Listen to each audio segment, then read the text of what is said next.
వైసీపీలో పవన్ కళ్యాణ్ కొత్త లుక్ తో కానీ తిరుగుతున్నాడు. దాని గురించి ఏమంటారు? రాజకీయాన్ని మార్చేసినటువంటి గొప్ప వ్యక్తి పవన్ కళ్యాణ్. కొన్ని కులాలని మతాలని మార్చాలని తపన పడుతున్న ఓ గొప్ప రాజకీయ నాయకుడు పవన్ కళ్యాణ్. అట్టడుగున్నటువంటి వర్గాల వారిని నిరంతరం కాపాడుకోవాలి, వారి భవిష్యత్తు బాగుండాలని తప్పించే వ్యక్తి పవన్ కళ్యాణ్. నిజంగా అలాంటి వ్యక్తిత్వం ఉన్న వ్యక్తి ఇప్పుడు రాజకీయాల్లో ఉండడం ఆంధ్రప్రదేశ్ చేసుకున్న అదృష్టం.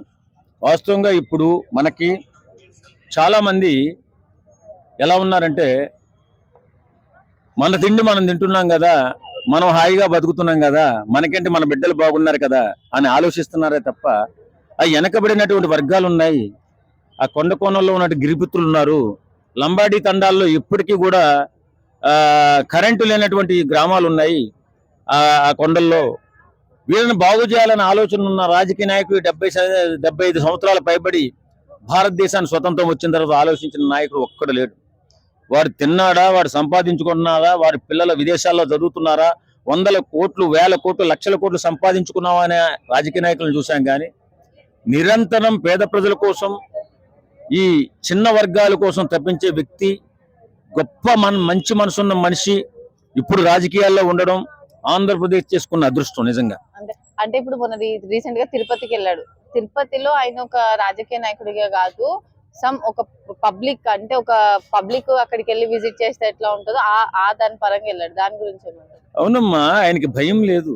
వాస్తవంగా భయం లేనటువంటి వ్యక్తి. ఎందుకంటే ఈవేళ ప్రతి రంగంలో కూడా, ప్రతి విషయంలో కూడా చూసుకుంటూ ఆయన ఆంధ్రప్రదేశ్లో అభివృద్ధి ఎలా జరుగుతుంది, వెనకబడిన వర్గాలు వారు ఎలా ఉన్నారు, మనకి రెడ్ శాండిల్ అనేది మన శేషాచలం అడవుల్లో మాత్రమే దొరుకుతున్నటువంటి ఆ వృక్షాలని, అది బాలాజీ వెంకటేశ్వర స్వామి బ్లడ్ సెంటిమెంట్ గా పుట్టినటువంటి ఆ వృక్షాలను ఎలా కాపాడుకోవాలి, దుర్మార్గులైనటువంటి నికృష్టమైనటువంటి కొంతమంది రాజకీయ నాయకుల అండదండతో ఇష్టానుసారంగా అడవిలో దొరికేటటువంటి అద్భుత చెట్లని నరికేసి వాటి మనుగడకే ముప్పు తెప్పిస్తున్న కొంతమంది నీచ నికృష్ట రాజకీయ నాయకుల బారి నుంచి ఎలా కాపాడుకోవాలనే తపంతో ఆయన ముందడిగేసి ఇప్పుడుకున్న నిల్వలు ఎంత ఉన్నాయి, ఒక్క చెట్టు కూడా ఈ వేళ నుంచి నేను వచ్చిన దగ్గర నుంచి ఎవరు కూడా నరకడానికి వీల్లేదు, పగడ్బందీగా దీన్ని ఖచ్చితంగా కంట్రోల్ చేయాల్సిన బాధ్యత మన అందరిపైన ఉందని చెప్పి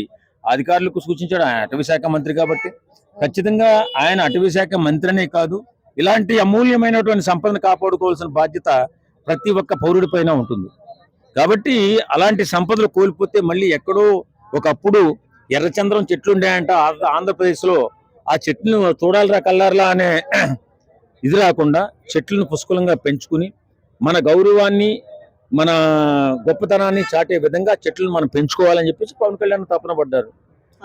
ఇంకోటి ఏంటంటే, ఇప్పుడు కూటమి ఏం పనిచేయట్లేదు ఆంధ్రప్రదేశ్ లో, ఎవరిది వాళ్ళు స్వార్థం చూసుకుంటున్నారు, పబ్లిక్ ని గాలికి వదిలేశారని వైసీపీ అంటుంది.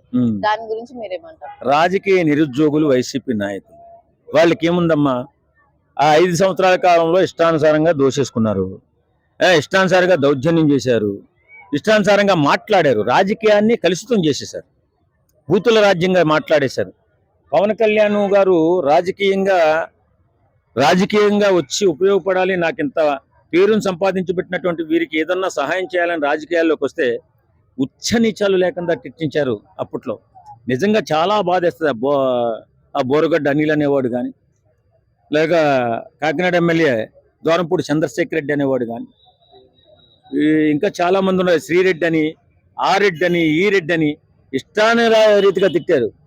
ఆయనకు కులం ఉంది, అదొక బలం ఉంది, అది గమనించుకోలేకపోయారు, గుర్తించుకోలేకపోయారు. ఇవాళ 11 సీట్లు పడిపోయారు.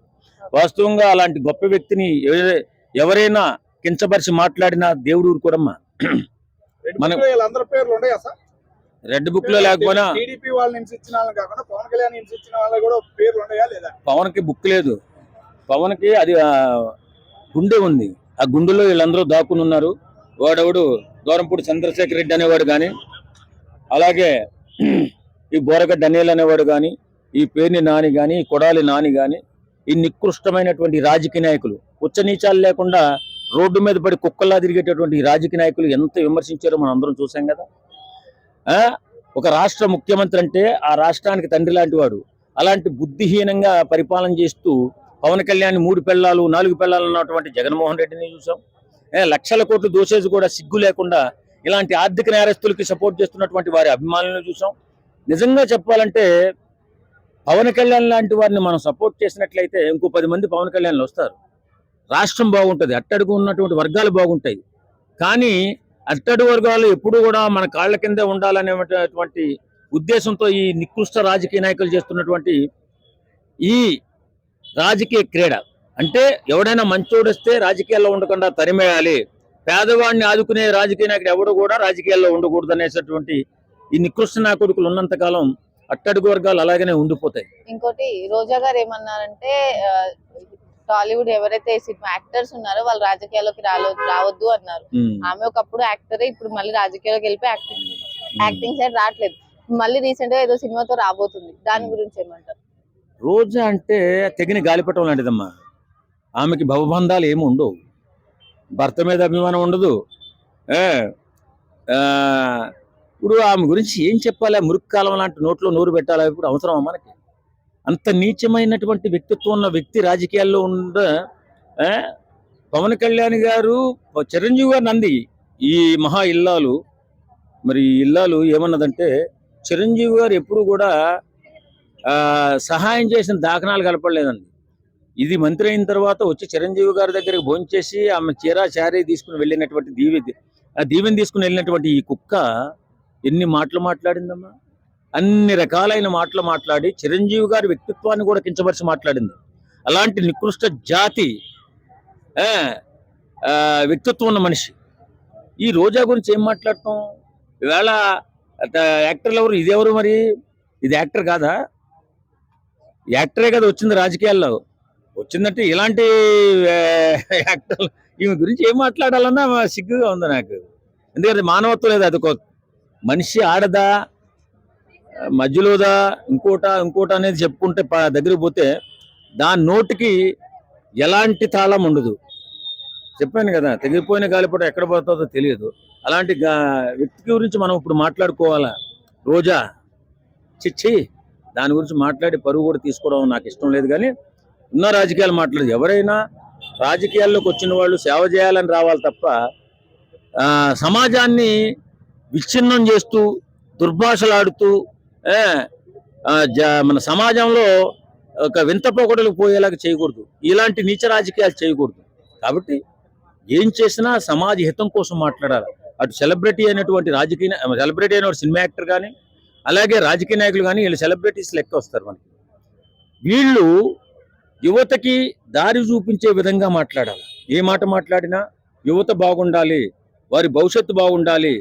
వారి భవిష్యత్తు బాగుంటే వాళ్ళ జీవితంలో బాగుపడే అవకాశం ఉంటుంది. కాబట్టి వారికి దారి చూపించే విధంగా మాట్లాడాలి తప్ప దిగజారు రాజకీయాలు చేయొద్దని చెప్పి కోరుకుంటున్నాను. ప్రస్తుతం ఏపీలో పాలిటిక్స్ ఎట్లున్నాయంటారు?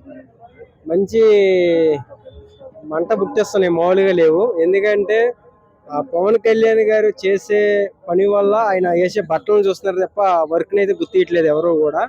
సో నిన్న మాట్లాడారు తిరుపతిలో, ఎర్రచందనం గురించి మాట్లాడటం జరిగింది.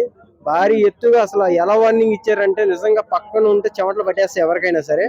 అంత రియాలిటీగా అంటే చిన్న ఎగ్జాంపుల్ సింపుల్ గా చెప్తున్నా అని భారీ ఎత్తుగా వార్నింగ్ ఇవ్వడం చాలా హ్యాపీగా అనిపిస్తుంది. ఇప్పుడు దాకా ఏ రాజకీయంలో కూడా ఇలాంటి వార్నింగ్లు ఎవరు కూడా ఇవ్వలేదు అంత డైరెక్ట్ గా. సో హ్యాపీగా అనిపిస్తుంది. ఓకే, అంటే పవన్ కళ్యాణ్ గారు ఇప్పుడు అంత పెద్ద విషయానికి ఒక సింపుల్ గా సినిమా షూటింగ్ కి వెళ్ళినట్టు ఏమంటారు ఆర్మీ డ్రెస్ కోడ్ లో వెళ్ళాడు. అంటే బ్లాక్ టీ షర్ట్ వేసుకొని ఆర్మీ పాయింట్ వేసుకొని, దాని లుక్స్ గురించి ఏమంటారు? ఇప్పుడు లుక్స్ గురించి మీకు ఎందుకండి? ఇప్పుడు ఒకటి చెప్తాను చూసే వాళ్ళకి, లుక్స్ తో మీకేం పని? ఆయన చేసే పనిని గుర్తించండి. ఆయన ఏం చేస్తున్నాడు, ఎలా మాట్లాడుతున్నాడు, ఏంటి, దాని గురించి మాట్లాడండి. ఆయన ఏం ప్యాంట్ వేసుకున్నాడు, ఏ టీ షర్ట్ వేసుకున్నాడు, ఆయన మేకప్ వేసుకున్నాడా లేదా, ఇది కరెక్ట్ కాదు కదా. మీకు మంచి జరుగుతుందా లేదా, మీకు రోడ్లు పడుతున్నాయా లేదా, మీ ప్రభుత్వంలో ఎక్కడ ఏమంటున్నారంటే రాజకీయం చేయడానికి వచ్చాడా లేకపోతే ఏదో ఒక ఆట వస్తువులా చూస్తున్నాడా పవన్ కళ్యాణ్ అని అంటున్నారు. దాని గురించి ఇప్పుడు మంచి చేసేవాడి దగ్గర ఏమి దొరకవండి మాట్లాడతాకి. ఆ ప్యాంటు గురించి, టీ షర్ట్ గురించి, ఈ గురించి. ఎందుకంటే మరి ఇంకా మాట్లాడతాకి ఏమున్నాయి ఆయన దగ్గర? ఇంకేం లేవు కదా చూపించడానికి, అది ఒకటే ఉంది. సో అదే మాట్లాడతారు వాళ్ళు. అది ఓకే, రోజా గారు మళ్ళీ సినిమాలు చేయడానికి వస్తున్నారు, దాని గురించి ఆమె ఎప్పుడైనా ఏమన్నా చేయొచ్చు. ఆమె ఎవరో ఆపమని ఆగమని చెప్పలేదే. అంటే ఆమెనే చెప్పింది కదా ఇండస్ట్రీలోకి రాజకీయాలు చేసే వాళ్ళు రావద్దు అని చెప్పేసి, మళ్ళీ అప్పుడు దాని గురించి. మన చేతుకున్న 5 ఏళ్ళే కరెక్ట్ గా ఉండవు, మనిషి మాట కరెక్ట్ గా ఉండదని నేను నమ్మను. సో అది ఓకే. మరి ఇప్పుడు వైసీపీ వాళ్ళు నెక్స్ట్ 5 years ఒకవేళ గవర్నమెంట్ ఫామ్ చేస్తే ఇప్పుడు వీళ్ళు చేసిన అభివృద్ధి ఏమన్నా వాళ్ళు నాశనం చేస్తారా, లేకపోతే నెక్స్ట్ వచ్చే 5 years దీనికన్నా ఎక్కువ అప్డేట్ చేస్తారా? ఎవరు ఏది చేసింది నాశనం చేయరండి, ఎందుకంటే జనాలు మంచి కావాలి ఎవరికైనా, వాళ్ళు వచ్చినా వీళ్ళు వచ్చినా. సో దాన్ని బట్టి వాళ్ళు వచ్చినా చేసేది ఇంకా డెవలప్మెంట్ చూస్తారు, వీళ్ళు వచ్చినా ఇంకా డెవలప్మెంట్ చూస్తారు, అంతేగాని రాజకీయంలో ఒకరికొకరు పోటీగా ముందుకు వెళ్తమే కావాలి. సో అది ఓకే. ఇప్పుడు కూటమి గవర్నమెంట్ ఏం పనులు చేయట్లేదు, ఏదో అంటే ఏదో చూపించుకోవడానికి పైన చేస్తున్నారు అని అంటున్నారు, దాని గురించి చేస్తుందని మేము అంటున్నాం. ఎక్కడెక్కడ వెళ్ళిన రాజకీయం ఎవరైతే ఎమ్మెల్యేలు మినిస్టర్లు ఉన్నారో అక్కడ కూడా పవన్ కళ్యాణ్ గారు వెళ్ళి కరెంట్ లేకపోతే కరెంట్ తెప్పియటం, రోడ్లు లేకపోతే రోడ్లు వేపించడం అన్ని చేస్తున్నాడు, మాకు కనబడుతుంది పని. డోలీ మూతలు ఇంకా తగ్గలేదు, అప్పుడు ఆయన వచ్చి నేను మొత్తం డోలీ మూతలు తీసేస్తాను, అందరికి బస్ సౌకర్యం కానీ రోడ్లు కానీ అంబులెన్స్ వచ్చేటట్టు చేశాను, బట్ అది ఇక్కడ తగ్గలేదు అని వైసీపీ రేస్ చేస్తున్న ఇప్పుడు ఆయన అనుకున్నది ఏంటంటే పవన్ కళ్యాణ్ గారు ఒక దగ్గర అంటే మూలలో ఎవరు వెళ్ళిన ప్రదేశం ఏదైతే ఉందో అక్కడికి వెళ్ళి చేస్తుంటే దానికంటే దారుణమైనవి కూడా బయట పడుతున్నాయి అని ఇవి కూడా చేయడం ముందుకు వస్తున్నారు. అది ఓకే. మరి ఇప్పుడు చంద్రబాబు నాయుడు గారి గూగుల్ కంపెనీని ఆంధ్రాకి తీసుకొస్తున్నాడు, ఇప్పుడు ఆంధ్రాలో మరోసారి ఆయన చరిత్ర సృష్టిస్తారా? 100% గా. నారా లోకేష్ గారి పాలన ఎట్లా ఉంది? ఆయన కూడా బాగానే ఉంది, మాట్లాడే తీరు కూడా బాగానే ఉంది. ఇంతకు ముందు కంటే లోకేష్ గారు ఈ మధ్య కొంచెం బెటర్ గా మాట్లాడుతున్నారు, ప్రజలతో కొంచెం మంచిగా వెళ్తున్నారని తెలుసు. పప్పు అన్న వైసీపీ వాళ్ళకి నారా లోకేష్ తరఫున మీరేం కౌంటర్ చేయాలనుకుంటున్నారు? నేనేం లేదండి, ఇంకొంచెం బెటర్ గా ఉండమని చెప్తాను జనాలతో. ఇంకా నారా లోకేష్ కి కాదు, వైసీపీ వాళ్ళకి ఏమని కౌంటర్ ఇస్తారు? వాళ్ళకి కౌంటర్లు ఇచ్చేవాళ్ళం అంత అయితే మనం కాదు, కౌంటర్లు ఇచ్చినా ఇవ్వకపోయినా వాళ్ళు చేస్తూనే ఉంటారు. ఎందుకంటే రాజకీయం అంటే అంత ఒకరి గురించి ఒకళ్ళు గోతులు తవ్వుకుంటూ ఎవరి గుంట్లో ఏది ఉంది చూసుకోవడమే రాజకీయం. సో వాళ్ళ గురించి మనం ఏం మాట్లాడుకుంటారు. Okay, thank you.